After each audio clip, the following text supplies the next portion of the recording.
Bienvenue et bonjour. Bienvenue sur le séminaire René Guénon. Aujourd'hui, nous allons continuer sur la crise du monde moderne. Je rappelle au début de cette séance que donc le séminaire René Guénon a pour but de fournir des cours complets fondés sur les textes de René Guénon lui-même afin d'entrer dans la profondeur de la doctrine traditionnelle, des traditions, des religions, et donc de s'initier à la réflexion métaphysique et spirituelle. Je vous invite à évidemment participer à des donations, à des participations, des soutiens sur le Tipeee afin que je puisse développer encore plus évidemment les séances d'un maximum d'œuvres de René Guénon et me permettre éventuellement de m'y mettre donc à plein temps pour ces cours sur René Guénon qui sont donc approfondis et complets. Donc le programme de cette séance, c'est le chapitre 2 et le chapitre 3 de la crise du monde moderne. Le chapitre 2 s'intitule donc Opposition Orient-Occident. Donc, quelle est cette opposition entre l'Orient et l'Occident qui est fondamentale pour comprendre l'œuvre de René Guénon et les problématiques autour de la tradition, de la spiritualité aujourd'hui même. D'abord, René Guénon nous explique que la multiplicité des civilisations et des traditions est normale, et naturelle et légitime. Donc il nous dit, il peut y avoir une sorte d'équivalence entre des civilisations de formes très différentes, dès lors qu'elles reposent toutes sur les mêmes principes fondamentaux, dont elles représentent seulement des applications conditionnées par des circonstances variées. Cela veut dire que pour René Guénon, une civilisation, c'est-à-dire un peuple, fondé d'une ou de plusieurs ethnies, mais en général, la plupart du temps, il y a une ethnie ou une ethnie majoritaire, qui se développe dans une culture, donc c'est une ethnoculture, et cette culture elle-même développe une sorte de civilisation, c'est-à-dire d'instauration de cités, de relations entre les cités et les campagnes, de production agricole, et donc un État politique qui se développe donc autour de cette ethnoculture. Et dans cette ethnoculture, évidemment, pour René Guénon et pour la tradition, ce qui est primordial, c'est une tradition religieuse, spirituelle, une révélation divine, qui s'exprime donc dans une religion particulière à cette ethnoculture. Et quand René Guénon parle des mêmes principes fondamentaux qui devraient être communs à toutes les civilisations humaines, du moins des civilisations traditionnelles, eh bien, il fait référence à ces religions qui donc se rattachent toutes à la même tradition primordiale. Et cette tradition primordiale ne fait que s'exprimer suivant des applications dans l'espace-temps, dans un espace particulier et un temps particulier pour un peuple particulier. Et quand la tradition primordiale ou la révélation divine s'adapte à un temps, un peuple et un espace particulier, cela donne une religion particulière. Mais, nous dit René Guénon, une civilisation qui ne reconnaît aucun principe supérieur et qui n'est même fondée en réalité que sur une négation des principes est par là même dépourvue de tout moyen d'entente avec les autres civilisations. Entente qui ne peut s'établir que par le haut. Que par en haut, dit-il. C'est le même sens, mais entente qui ne peut s'établir que par en haut, c'est-à-dire que par la spiritualité. Donc, René Guénon explique que des civilisations différentes, pourrait ne pas entrer en guerre, ne pas entrer en collision, en hostilité, en inimitié, etc., à condition qu'elles aient une entente sur les mêmes principes dont leurs religions particulières sont tout simplement les expressions particulières pour elles-mêmes. Mais que ces religions particulières leur permettent d'accéder aux mêmes principes spirituels, métaphysiques, qui sont donc supérieurs aux applications civilisationnelles pures. Les applications civilisationnelles que sont l'armée, la langue, les textes sacrés en tant que choses particulières, les religions, les rites religieux particuliers à ces religions, etc. Donc l'union, l'entente ne peut s'établir que par en haut, que par la spiritualité, parce qu'il y a les mêmes principes spirituels qui s'expriment dans des religions, donc dans des ethnocultures, donc dans des civilisations différentes.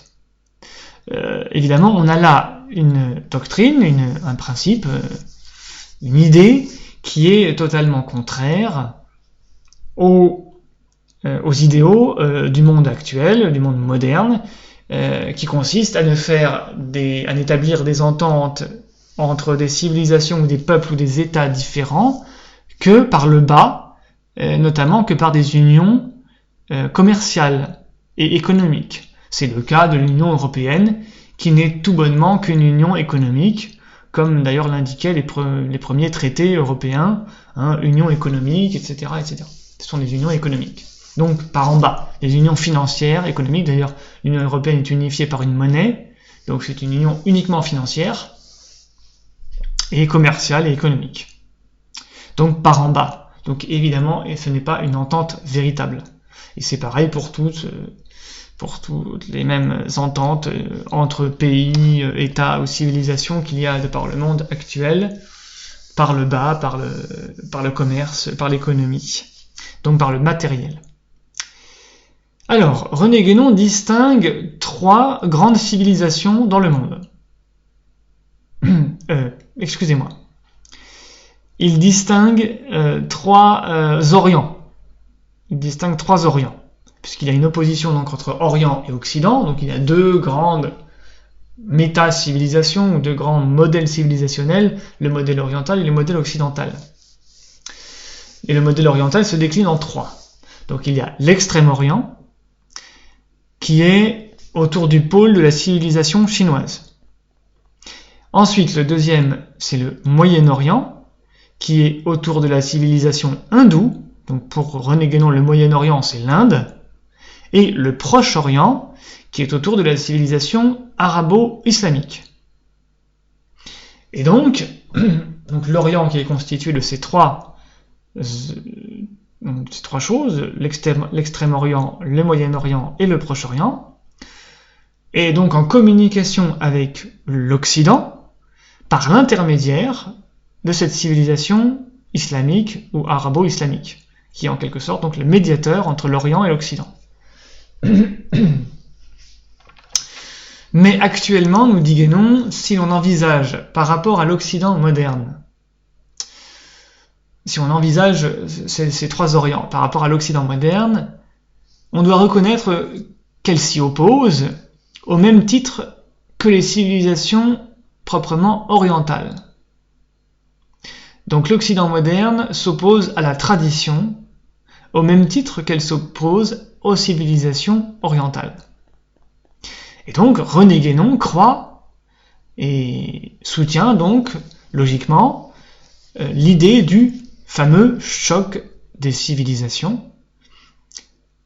La civilisation islamique plus traditionnelle, par exemple,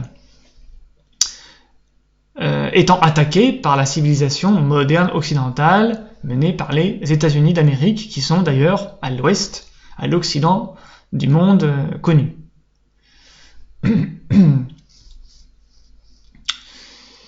Du monde tel qu'il est représenté depuis, le Japon et la Chine sont à l'extrême-orient, donc ce sont des pays du soleil levant, et l'Amérique, les États-Unis d'Amérique sont la pointe, le pôle du soleil couchant de l'Occident. Et il se trouvait qu'à la fin du XXe siècle et au début du XXIe siècle, quelle est l'opposition civilisationnelle structurante du monde? C'est l'opposition et la guerre entre les États-Unis d'Amérique et des pays islamiques, et même plus précisément arabo-islamiques. Donc là, ce choc des civilisations correspond, selon René Guénon, à une opposition qui est fondée sur la tradition, sur un état traditionnel de ces civilisations. Mais René Guénon va plus loin, évidemment, que la simple géopolitique américaine du choc des civilisations. Il nous dit que cette opposition est beaucoup plus celle de deux esprits que celle de deux entités géographiques, religieuses, culturelles ou civilisationnelles, plus ou moins nettement définies. Donc c'est une opposition entre deux esprits, nous dit Guénon.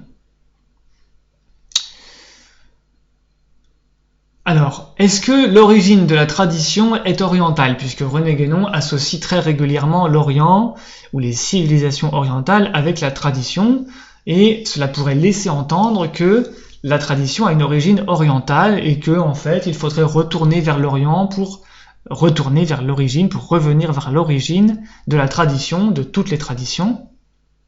Et d'ailleurs, c'est une vulgate extrêmement répandue chez ce qu'on appelle les guénoniens, ou des gens qui sont plus ou moins dans des cercles qui se disent traditionnels, où on laisse entendre que l'Orient c'est la tradition, que l'Orient est synonyme de tradition et de l'origine de la tradition, et qu'il faudrait revenir à l'Orient, même physiquement ou religieusement, pour revenir à la tradition.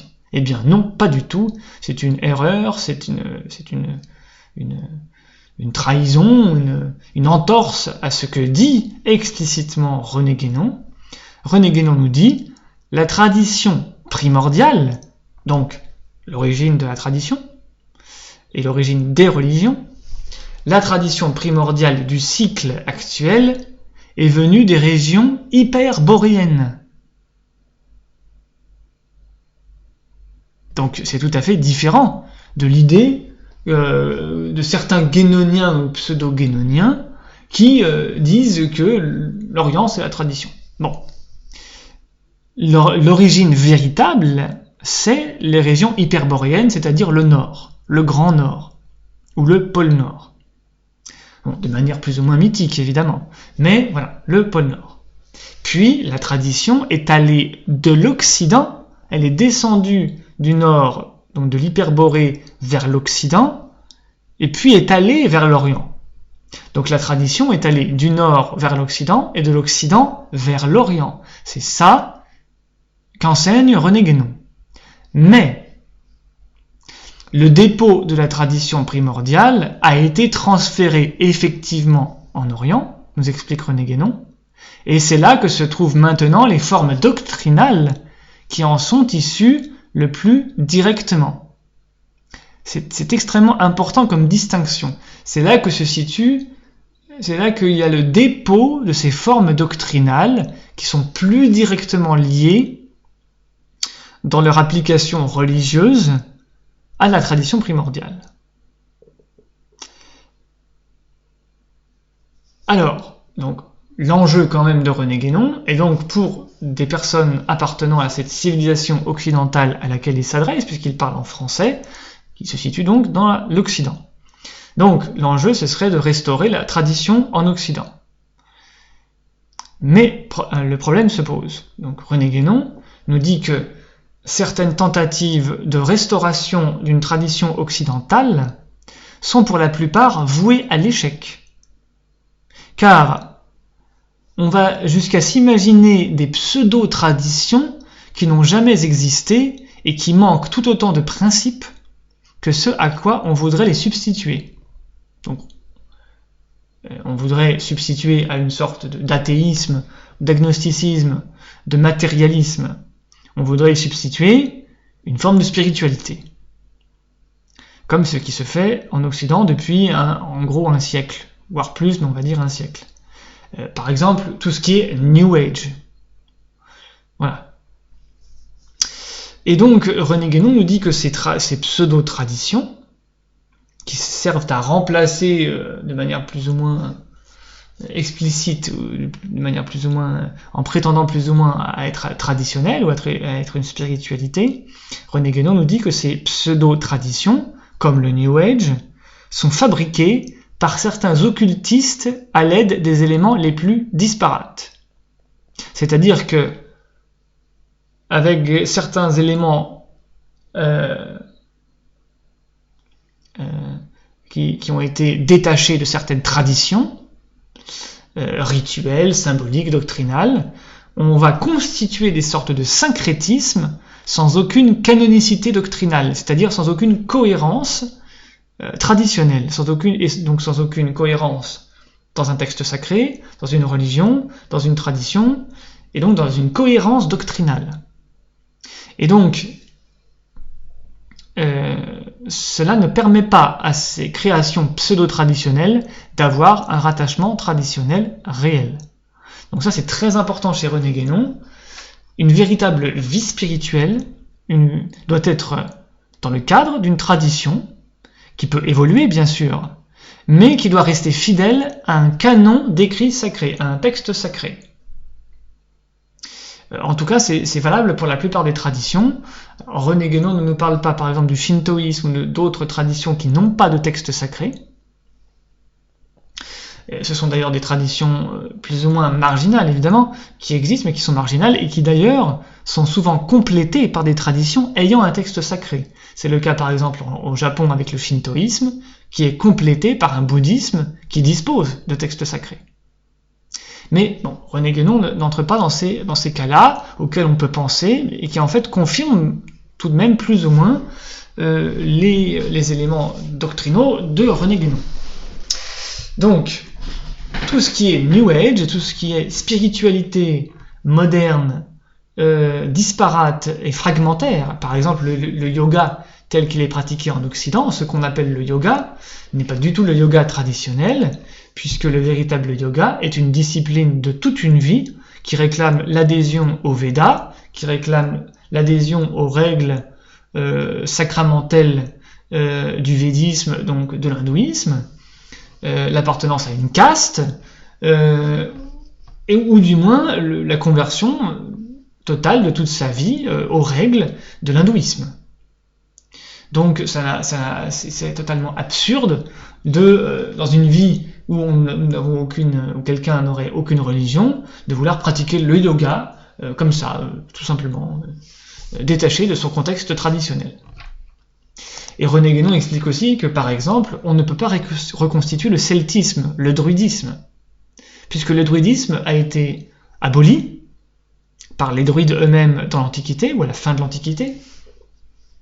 Et donc, on ne peut pas reconstituer une tradition occidentale druidique avec des fragments morts d'une tradition qui a été interrompue, qui est donc morte. Puisqu'il faut toujours se fonder sur une tradition encore vivante. Alors, comment être un peu plus positif, tout de même, que ces constats négatifs ou critiques de René Guénon? Donc René Guénon nous explique. Une tradition occidentale, si elle parvenait à se reconstituer, prendrait forcément une forme extérieure religieuse, au sens le plus strict de ce mot. Et cette forme ne pourrait être que chrétienne, car d'une part, les autres formes possibles sont depuis trop longtemps étrangères à la mentalité occidentale, et d'autre part, c'est dans le catholicisme que se trouvent en Occident les restes d'esprits traditionnels qui survivent encore. Donc, une tradition occidentale ou une vie traditionnelle en Occident ne peut être que chrétienne, selon René Guénon. Il le dit textuellement. Cette forme ne pourrait être que chrétienne. Une forme traditionnelle occidentale aujourd'hui ne pourrait être que chrétienne. C'est extrêmement clair. Et il le dit, les formes possibles sont depuis trop longtemps étrangères à la mentalité occidentale. Les autres formes de religion, et puis il explique ailleurs que la conversion, ce qu'on appelle la conversion à une autre religion, n'est pas du tout prévue dans la doctrine traditionnelle la plus élevée. la plus métaphysique et la plus universelle. Il dit encore que c'est dans le catholicisme que se trouvent les restes d'un esprit traditionnel. Catholicisme signifiant universalité. Donc catholicisme signifie l'Église chrétienne qui est principalement dans son expression institutionnelle majoritaire occidentale rattachée à Rome, donc au pape, à la papauté de Rome. Donc l'Église, ce qu'on appelle de manière rigoureuse l'Église romaine. Mais au départ, Église catholique ou catholicisme signifie tout simplement universalité telle qu'elle s'exprime dans le christianisme, dans la doctrine chrétienne. René Guénon nous parle donc ici plus ou moins du catholicisme romain, mais il s'agit de son avis en 1927. En 1927, René Guénon tentait de s'adresser principalement à ce qu'on appelle vulgairement les catholiques, c'est-à-dire les chrétiens rattachés à l'Église de Rome, car il pensait que c'était là que se trouvait l'esprit traditionnel le plus vivant. Et il tentait ainsi de constituer une conciliation avec les autres traditions à partir du catholicisme romain. Et ainsi aussi de réconcilier l'ésotérisme chrétien traditionnel, donc qui appartient à la tradition chrétienne, y compris, pensait-il, au catholicisme romain, avec les autres ésotérismes traditionnels qui appartiennent à ces autres traditions religieuses. Par exemple l'islam, ou l'hindouisme, ou le bouddhisme, etc. Mais en fait, cette main tendue de René Guénon au nom de la tradition vers le catholicisme romain n'a pas été suivie des faits. L'ésotérisme, c'est-à-dire la mystique profonde, a été totalement rejeté d'une part par le libéralisme de Vatican II, puisque le libéralisme de Vatican II, du Concile Vatican II de l'Église romaine, a rejeté tout ce qui est élitisme et doctrine métaphysique et ésotérisme en tant que tel, et tout ce qui est traditionnel d'ailleurs justement. D'autre part, les antilibéraux qui se sont opposés à Vatican II dans le catholicisme romain, ce qu'on appelle les cathotradis, notamment la fraternité sacerdotale Saint-Pie X, a également totalement rejeté l'ésotérisme, c'est-à-dire la mystique profonde, la pratique mystique et spirituelle intense qui doit être associée à la connaissance traditionnelle profonde d'une tradition révélée par Dieu. Donc la fraternité sacerdotale Saint-Pie X a rejeté cette mystique et cet ésotérisme traditionnel qui appartient pourtant à la tradition chrétienne. Et dès les années 1930, donc plusieurs années après la publication de La crise du monde moderne, René Guénon reconnut dans sa correspondance, notamment, que le catholicisme romain n'était plus un milieu adapté et propre, donc propre au rétablissement d'une véritable tradition complète et vivante, puisqu'une tradition complète et vivante doit comprendre une pratique mystique, c'est-à-dire une pratique ésotérique associée à une doctrine, à un enseignement de maître à disciple, ce qui n'existe pas dans le catholicisme romain, et d'ailleurs ce qui n'existe pas non plus dans les autres formes de christianisme officiel apostolique, plus précisément l'autre deuxième grande église dite apostolique, c'est-à-dire l'église orthodoxe byzantine, et que cela n'existe pas non plus dans les églises réformées protestantes et toutes les églises chrétiennes ou dites chrétiennes qui en dérivent.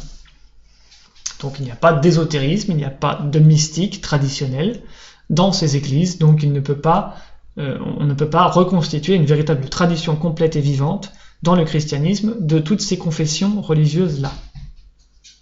Donc René Guénon préconise de consulter les traditions orientales auprès de maîtres orientaux afin de compléter une tradition occidentale qui pourrait être rétablie dans ce qui lui manquait, parce qu'elle est trop religieuse et exotérique. Donc les traditions occidentales, donc les grandes églises catholiques romaines, orthodoxes byzantines et protestantes, sont tellement exotérisées qu'elles ont rejeté leur mystique profonde, qui est l'ésotérisme.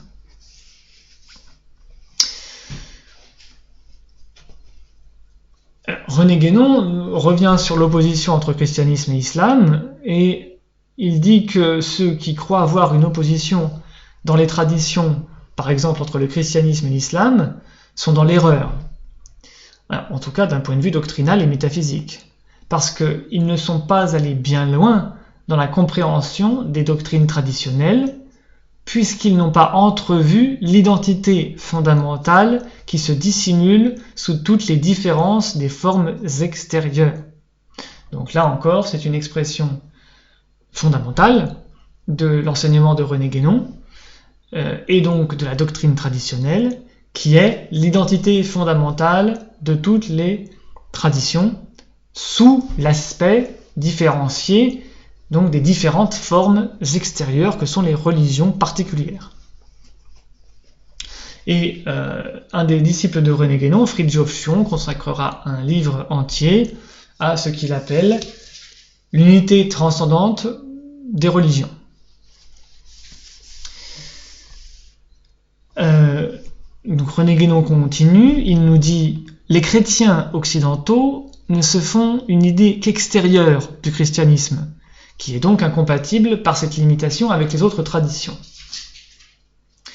Voilà, c'est parce que les chrétiens occidentaux sont limités dans leur propre christianisme qu'ils ne peuvent pas entrevoir l'union avec les autres traditions, l'union évidemment sur les principes, et dans le domaine des principes avec les autres traditions, que ce soit l'islam, l'hindouisme ou d'autres. C'est pourquoi, nous dit René Guénon, lorsqu'il leur arrive aux chrétiens, donc ces chrétiens exotériques, occidentaux, lorsqu'il leur arrive d'employer le mot de tradition, ils ne le prennent certainement pas dans le même sens que nous, c'est-à-dire dans le sens propre et dans le sens exact. En fait, les chrétiens qui se disent traditionnels ou de tradition occidentaux, la plupart, par exemple ce qu'on appelle les catho-tradis, les catholiques traditionnels, en fait, chez eux, il s'agit plutôt d'un conservatisme religieux, voire de superstition formelle, plutôt que de tradition spirituelle. Voilà, c'est un conservatisme religieux. Ce n'est pas véritablement une tradition.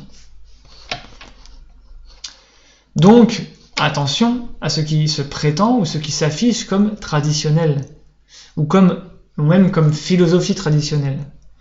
Donc René Guénon change un peu de sujet. Ici, il parle des philosophies traditionnelles qui étaient encore apparemment à son époque affichées par certains. Il nous dit qu'une philosophie, même si elle est vraiment tout ce qu'elle peut être, n'a aucun droit à ce titre, donc au titre de traditionnel, parce qu'elle se tient tout entière dans l'ordre rationnel. Une philosophie, c'est l'exercice de la raison, de la rationalité. Donc une philosophie ne peut pas être traditionnelle. Pour être traditionnelle, il faut comprendre une religion, ainsi qu'une mystique, un ésotérisme.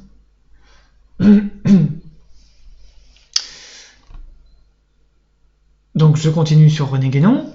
Pour restaurer la tradition perdue, il faut la revivifier véritablement. Pour la revivifier véritablement, il faut le contact de l'esprit traditionnel vivant. Voilà. Il faut une tradition vivante pour restaurer une tradition qui aurait été un peu dégénérée, qui aurait été perdue. Plus ou moins. Alors maintenant, René Guénon nous parle du mouvement antimoderniste en Occident, qui semblait vouloir restaurer la tradition. Les quelques mouvements de réaction antimoderne ne peuvent que nous confirmer dans cette conviction que pour restaurer une tradition, il faut se rattacher à un esprit traditionnel vivant.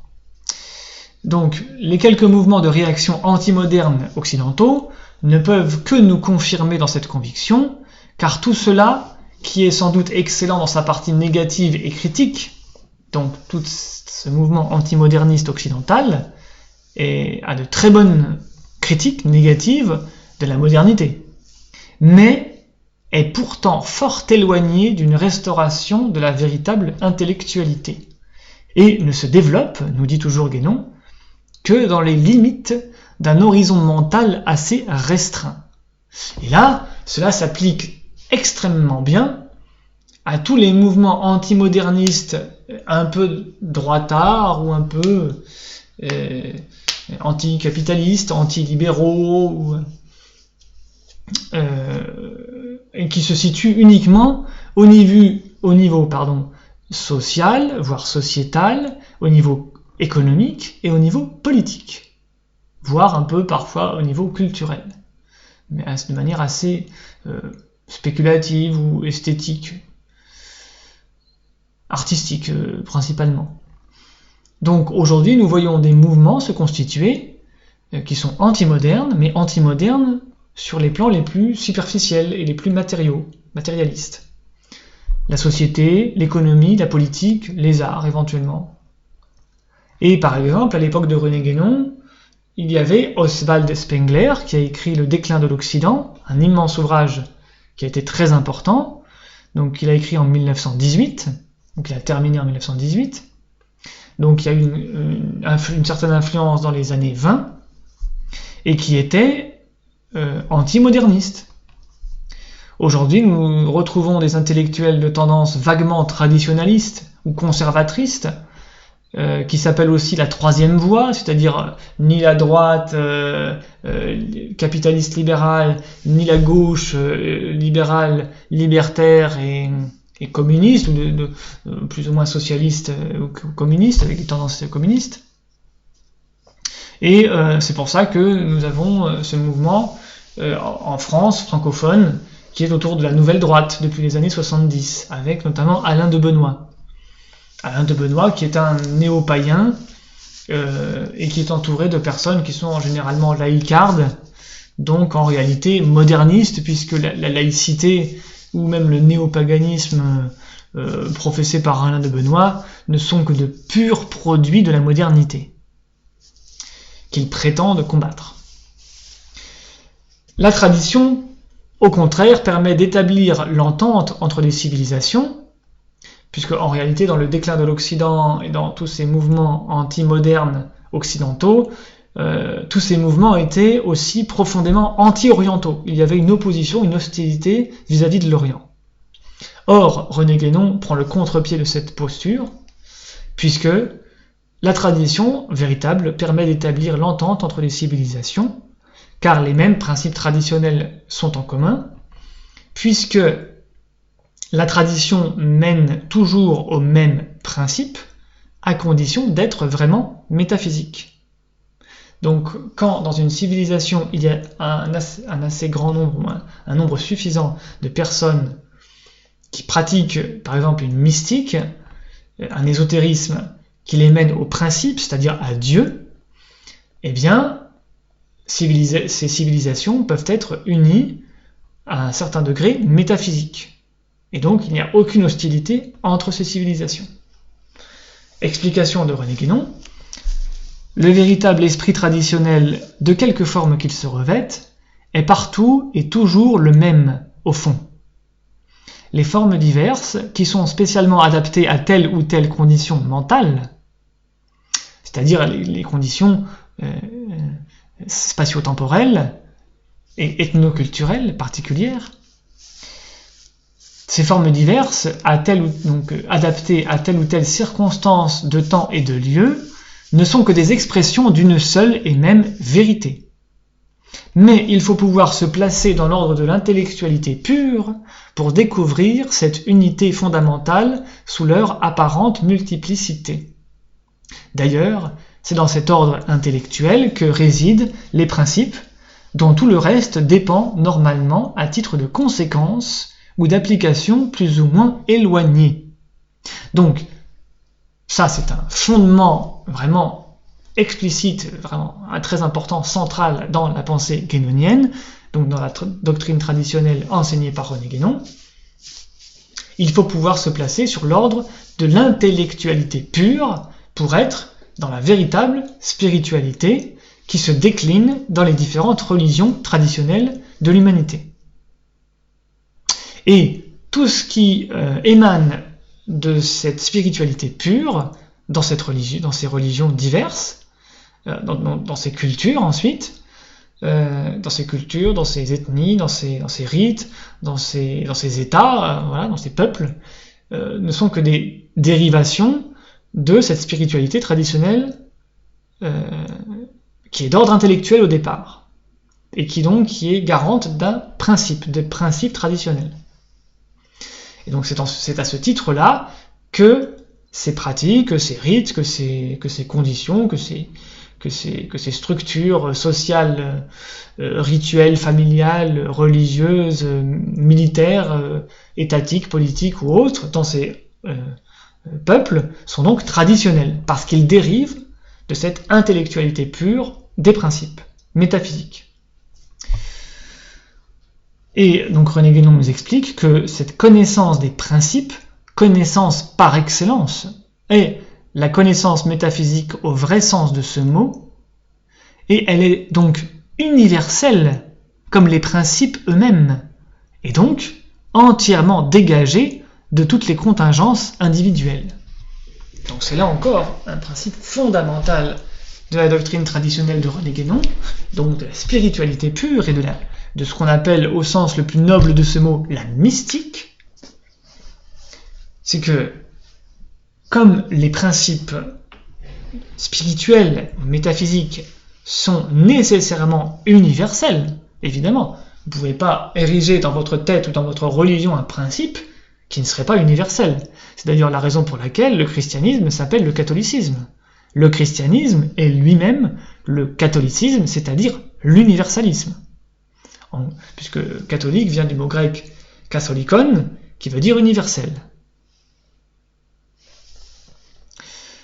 Or, si la connaissance des principes est universelle, eh bien elle est donc partagée par l'universalité de tous les peuples humains, dans leur propre tradition.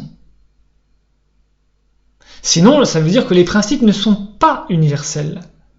Ça veut dire que Dieu aurait révélé des principes à une ethnoculture, à un peuple, à un État, à une religion, et ne l'aurait pas transmis à tous les autres États, à tous les autres peuples de l'humanité. Donc, et à eux, il leur aurait fourni des principes non universels, donc ils ne seraient pas de vrais principes. Ce qui est absurde, puisque le principe est nécessairement universel. S'il est donc universel dans le christianisme, par exemple, ou dans l'islam, par exemple, ou dans le judaïsme, par exemple, eh bien, il est aussi universel dans toutes les autres religions traditionnelles. C'est nécessaire à cause de l'universalité des principes. S'il est universel, il est partagé par les autres traditions qui contiennent elles-mêmes leur expression des mêmes principes également universels.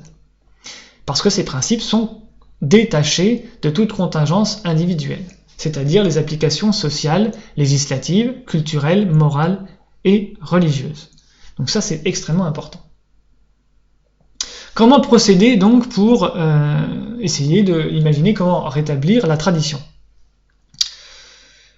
René Guénon nous explique, il faut partir de ce qu'il y a de plus élevé, c'est-à-dire des principes, toujours, pour descendre graduellement aux divers ordres d'application, en observant toujours rigoureusement la dépendance hiérarchique qui existe entre eux. Voilà, donc, il faut partir des principes, donc, Dieu, l'universalité, la pure spiritualité, les attributs divins, etc., etc. Tous les principes les plus fondamentaux de toutes les traditions, les plus métaphysiques. Dans le christianisme, quand des gens venaient voir Jésus-Christ dans l'évangile, il lui demandait un peu la même question. Qu'est-ce qu'il faut faire pour avoir la vie éternelle, c'est-à-dire qu'est-ce qu'il faut faire pour atteindre ces principes, ce royaume des cieux, qui est le royaume des principes divins, des principes traditionnels, métaphysiques, suprêmes. Et qu'est-ce qu'il disait? Il disait, il n'y a que 2 commandements extrêmement simples, c'est-à-dire le premier est son application pure, d'où dérivent tous les autres. Tu aimeras Dieu de tout ton corps, de toute ton âme, de toute ta force, de toute ta pensée. Autrement dit, tu seras attaché d'abord au principe. Tu te tourneras d'abord de tout ton être, de manière totale, vers le principe universel. Et deuxièmement, tu aimeras ton prochain comme toi-même, c'est-à-dire que te tournant vers la manifestation du monde qui est la création de Dieu, tu appliqueras le même amour au reste de l'univers, puisque le principe est universel et s'applique à l'universalité. Donc Jésus-Christ ne faisait que rappeler ce principe. Et il disait d'ailleurs que c'est par ce principe qu'il disait, à ces 2 commandements, toute la loi, toute la Torah est suspendue, ainsi que les prophètes. Et donc, tout simplement, Jésus-Christ rappelait ce que rappelle ici René Guénon, la dépendance hiérarchique de tous les ordres d'application d'une religion ou d'une tradition à partir de ces principes métaphysiques. Y a-t-il donc cette fameuse hostilité entre l'Orient et l'Occident? René Guénon y revient et il dit non, car le véritable Orient, pour sa part, ne songe ni à attaquer ni à dominer qui que ce soit. Et il ne demande rien de plus que son indépendance et sa tranquillité, ce qui, on en conviendra, est assez légitime. Alors, évidemment, en 1927, cette phrase a évidemment des implications géopolitiques totalement différentes d'aujourd'hui. À l'époque, il y avait les colonies occidentales dans la plupart des pays arabo-islamiques, y compris au Moyen-Orient, y compris au Proche-Orient, Syrie, Liban, etc., Irak, qui étaient sous domination anglo-française, en gros. Sans parler évidemment de l'Afrique du Nord, qui était sous domination principalement française, de la part de la République laïque et moderniste occidentale. Et il y avait aussi l'Inde, qui appartenait à l'Empire anglais, donc l'Angleterre. Donc, au Royaume-Uni, à la reine, au Royaume britannique. Donc évidemment, quand il dit que le véritable Orient ne demande rien de plus que son indépendance, voilà, c'était l'indépendance de cette colonisation. Et qu'il ne voulait plus, en tout cas, le véritable Orient, donc notamment islamique traditionnel et hindou traditionnel en Inde, il ne voulait que son indépendance et sa tranquillité. Évidemment, c'est différent aujourd'hui. Si vous incluez le véritable Orient, si vous incluez dans le véritable Orient l'État islamique, par exemple, le prétendu État islamique, ou Daesh, ou ISIS, comme vous voulez, de quelque manière que vous voulez l'appeler, voilà. Ou évidemment Al-Qaïda ou les autres organisations dites islamiques et dites terroristes, voilà. Donc, René Guénon conclut son chapitre en nous expliquant que même si la civilisation actuelle connaît un cataclysme, il faut préparer une restauration traditionnelle afin de conserver les germes du monde futur. Voilà, fin du chapitre 2 de La crise du monde moderne de René Guénon.